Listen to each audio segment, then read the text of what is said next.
Hello friends and greetings for the day. Welcome back to another tutorial on ISTQB Advanced Level Test Management Certification. We are in chapter 3 talking about managing the team, and today we shall be picking up some of the sample questions from here as we are done with all the tutorials and trying to understand what kind of questions are expected right from this particular chapter.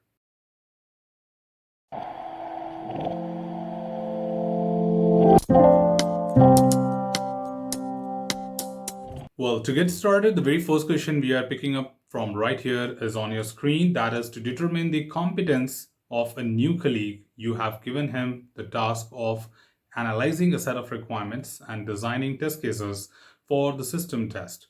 Which skill areas can be evaluated based on the colleague's performance in this particular task? I think the first of the fundamental things is to understand that where does analyzing a requirement and designing the test cases fall into? Of course, in simple words, if you pay attention here again, that when it comes to the competencies, certainly these are some of the professional and methodical or methodological competencies where we talk about the test techniques to be used in order to design the techniques, and finding the defects which are related to test basis analysis could also be taken into account. But however, given that we know the competencies very well, we'll be able to make this differentiation. So it is very important for us to understand which type of skill falls into which kind of competencies. Given that you are sure with that, it would be very straightforward to pick a right answer for this type of question.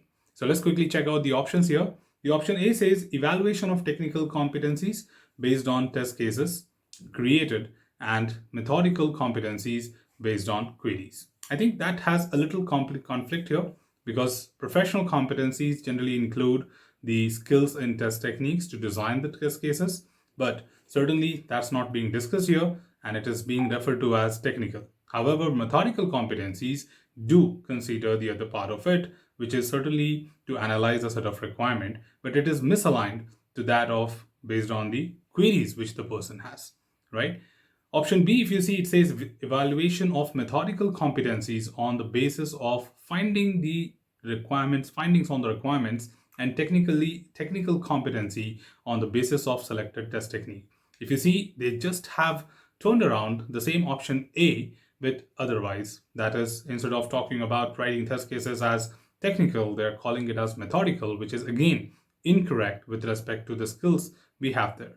Option C says evaluation of professional competencies on the basis of findings on the requirements, and methodological competencies on the basis of selected test technique, which absolutely looks right because this is what the competencies gets covered with. Professional deals with analyzing a requirement, and methodological deals with using the test techniques and deriving the test cases. However, to be sure, let's pick up the option D as well. The option D says evaluation of professional competency on the basis of the Christian and social competency on the basis of created test cases. However, we are very much sure here, social competency does not talk about creating the test cases, and with that, we can easily conclude that the right answer for this particular question is C, that is evaluation of professional competence on the basis of findings on the requirements, and methodological competence on the basis of selected test techniques. So this is where it just says that there are no justification or conversation required,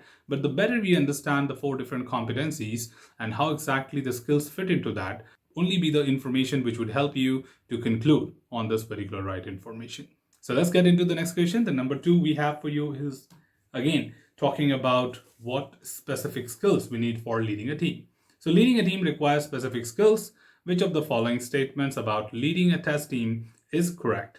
Now, of course, we have learned a lot of things about leading a team, and recently we covered in our past tutorial that what are the manager skills to manage a test team. And there were several things which we have considered, and a lot of things have been covered. So let's look into the options right here. Of course, it says in a test team, willingness to help is more important than ability to delegate. Willingness to help is probably the second option. Of course, the managers do have delegations to take care of. Again, given that we are not talking particularly about Agile, we cannot make a blind statement that the team has the capability to choose their own work. Being a test manager, you might be working in a waterfall model, V model, and any other model as well. So we don't make a kind of blanket statement here that every single time the importance is given to the ability to assist the team or support the team more than delegating the work, right? If I see option B, it says when a test team forms, the ability to act with appreciation is most important competency.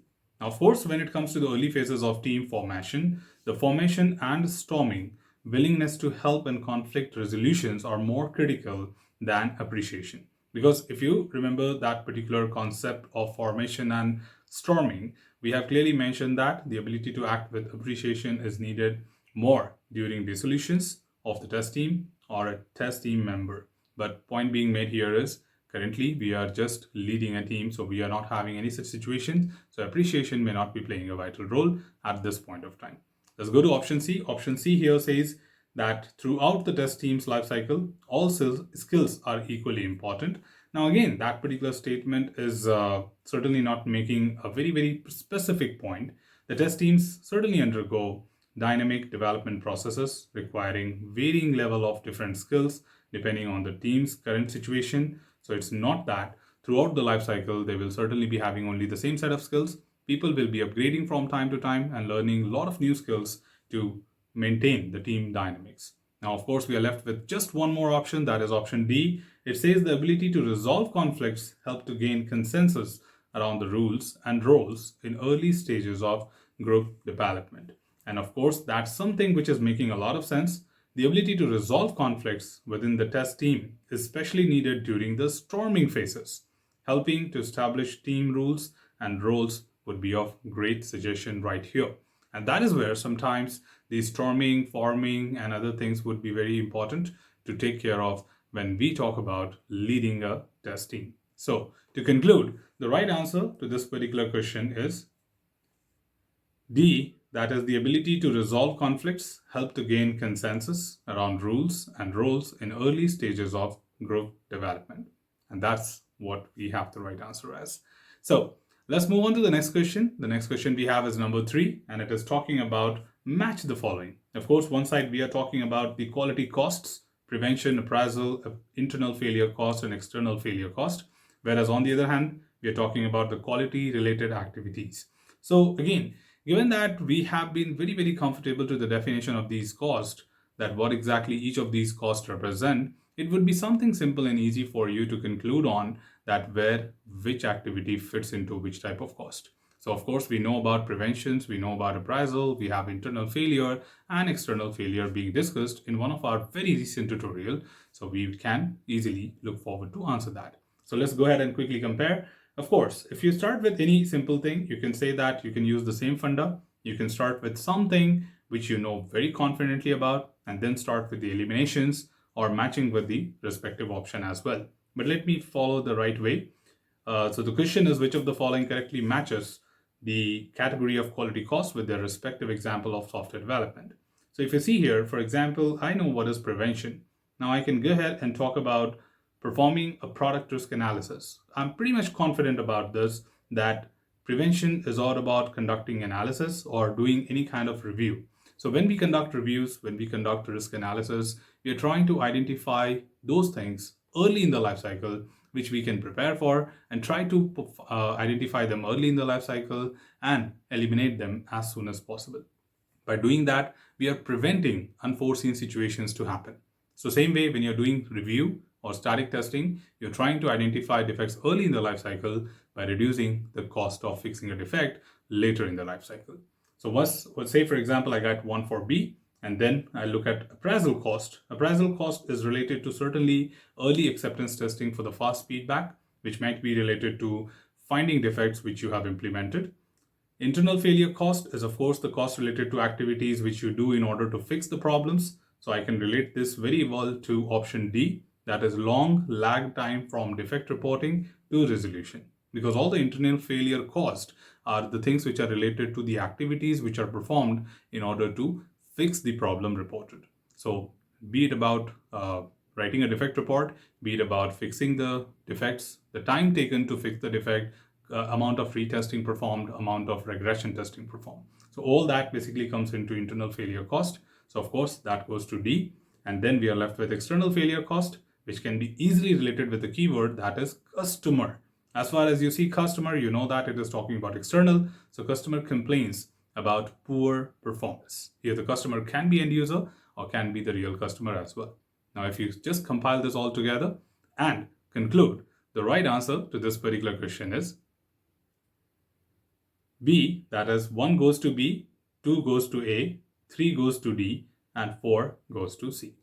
So by having some of these quick example of sample questions, we certainly get a lot of tips and we do understand what kind of expectation does the examination have from any particular type of question. In fact, there are many other questions in the sample paper which you can look forward to resolve and understand the same way the right justifications for it. So anyways, keeping it short and simple, that's all what we had from this particular tutorial team. Should you have anything else, feel free to comment below. I'm always there to address your queries and answer them well. Till then, keep learning, keep exploring, keep understanding the context. Thanks for watching the video team and happy learning.